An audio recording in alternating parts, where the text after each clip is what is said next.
Well, the Biden administration says it is committed to the cleanup there in East Palestine as we give you this live look at the White House. As officials continue to say the situation is safe. Federal administration officials say they are sending more resources to the derailment site. They're also threatening serious consequences against Norfolk Southern if they do not take accountability. There is an investigation underway, but we have done some things to hold Norfolk Southern accountable. Just a couple of things. EPA has secured Norfolk Southern's commitment to cover all the cleanup costs, which is incredibly important, and they're requiring the railroad to document the release of hazardous containments.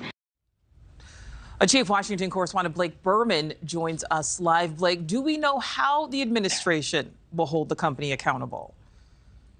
Yeah, this is a question that they've been asked recently, Nichole. You heard the press secretary, Karine Jean-Pierre, discuss some of it earlier today. There's really been a focus, it almost feels like just in the last couple of days here, across the administration of saying that Norfolk Southern needs to be held accountable. So earlier today, I asked administration officials, well, what does holding Norfolk Southern accountable actually look like? And here's what I was told. One administration official telling me that after the National Transportation Safety Board releases its preliminary investigation, they will then take up the issue of potential civil penalties. Another administration official told me that while Norfolk Southern has committed to paying for the cleanup efforts, the Environmental Protection Agency still might issue a legally binding order. So what does that mean? Well, that order could lay the grounds for charging Norfolk Southern up to 3 times the government's cleanup costs if Norfolk Southern doesn't fully do the job. Now, that administration official, Nichole, told me, quote unquote, stay tuned as it relates to that order. Nichole? And Blake, Congress still has more questions in all this.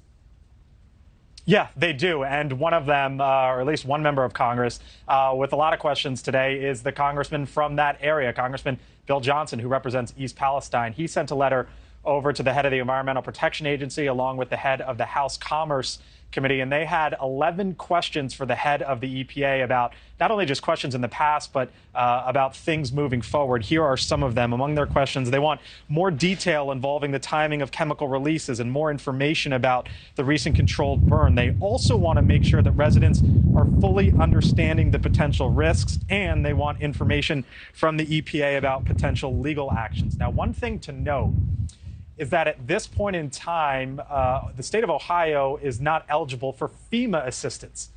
Biden administration officials today were asked about that, and one official said, quote unquote, every disaster is unique, but that at this point in time, FEMA is working with the governor of Ohio and his office. Nichole? All right, Blake, thank you for that.